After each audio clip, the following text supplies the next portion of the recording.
میں نے پیاس محسوس کی، اچانک دودھ کی طرح سفید مشروب میرے سامنے پیش کر دیا گیا، میں نے پی لیا۔ اس کے پیتے ہی ہر چیز میری آنکھوں کے سامنے منور ہو گئی، اور مجھے یوں لگا کہ میرے جسم کے انگ انگ سے نور کی شعائیں پھوٹنے لگ گئی ہیں۔ پھر میں نے لمبے لمبے قد کی خوبصورت عورتیں، کھجوروں کی طرح خوبصورت طویل عورتیں دیکھی۔ ان سارے مشاہدات سے مجھ پر ایک تعجب کی کیفیت طاری ہو گئی۔ پھر اچانک میں نے زمین اور آسمان کے درمیان ایک ریشمی لباس دیکھا۔ کسی نے کہا اس ریشمی لباس کی طرف اشارہ کرتے ہوئے، اس نو مولود مبارک کو لے لو، لوگوں کی نگاہوں سے اسے چھپا دو۔ پھر میں نے کچھ لوگ دیکھے، چاندی کی سراہیاں ان کے ہاتھ میں تھی، وہ ہوا میں کھڑے تھے۔ پھر پرندوں کی ایک ڈار دیکھی، انہوں نے میرے مکان کو سفید پرندوں کی ڈار نے سائبان کی طرح ڈھانپ لیا۔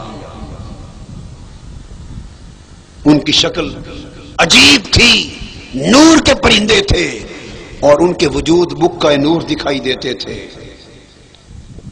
پھر اللہ پاک نے میری نگاہوں سے حجابات اٹھا دیے۔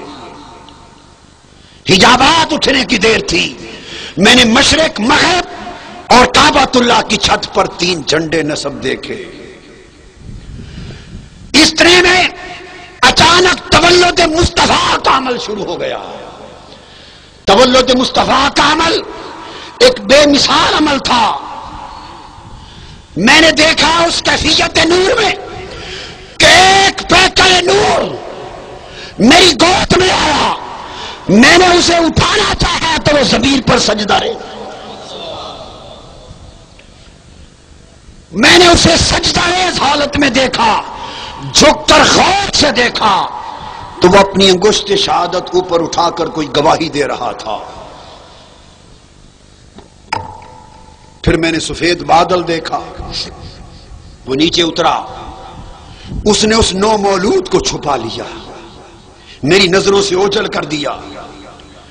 میں نے کسی کی آواز سنی کہ محمد کو صلی اللہ علیہ وسلم مشرق اور مغرب کی سیر کرا لاؤ، سمندروں کی سیر کرا لاؤ، تاکہ کائنات کے سارے لوگ اس ہستی کا نام، اس کی ذات، اس کی صفات، اس کی شانیں، اس کی برکتیں، اس کی رحمتوں کو جان لیں، پہچان لیں۔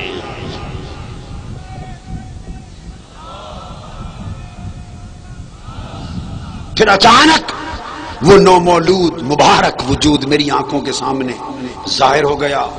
وہ سفید اونی لباس میں ملفوف تھے، ریشم کے لباس میں ملفوف تھے، اور آبدار موتی کی بنی ہوئی 3 چابیاں ان کی مٹھی میں تھیں۔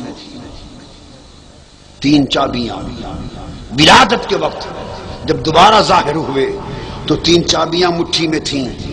مجھے حیرانگی ہوئی، یہ 3 چابیاں دست مصطفیٰ میں کیسے؟ آواز آئی کہ محمد نے فتح و نصرت، نبوت اور رسالت اور جملہ ہواؤں کی چابیوں پر قبضہ کر لیا۔